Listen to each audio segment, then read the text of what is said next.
শাহরুখের হাতে আসছে ভারতের সবচেয়ে ব্যয়বহুল অ্যাকশন সিনেমা।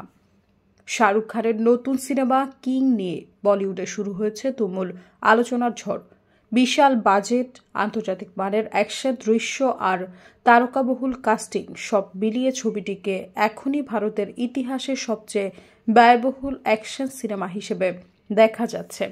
বলিউড হাঙ্গামার এক সাম্প্রতিক প্রতিবেদন অনুযায়ী সিদ্ধার্থ আনন্দ পরিচালিত কিংয়ের প্রাথমিক বাজেট ছিল 150 কোটি রুপি, কিন্তু কাহিনী ও অ্যাকশন দৃশ্যের পরিধি বাড়তে থাকায় সেই বাজেট এখন প্রায় 350 কোটিতে গিয়ে দাঁড়িয়েছে।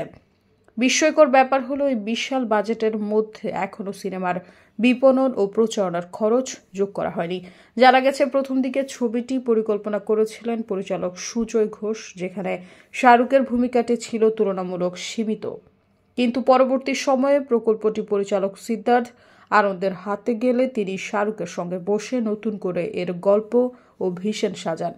তাদের লক্ষ্য একটাই, এমন এক ভারতীয় অ্যাকশন ছবি তৈরি করা যার ভিজুয়াল বৈচিত্র্য ও পরিসর আন্তর্জাতিক মান ছুঁয়ে যাবে। এই 350 কোটির বাজেটে সিনেমাটিতে রাখা হয়েছে 6টি বিশাল অ্যাকশন সিকোয়েন্স। এর মধ্যে 3টি বাস্তব লোকেশন এবং বাকিগুলো বিশেষভাবে নির্মিত সেটে শুট করা হবে। সৈয়দা ফারিয়া, সমযোগ।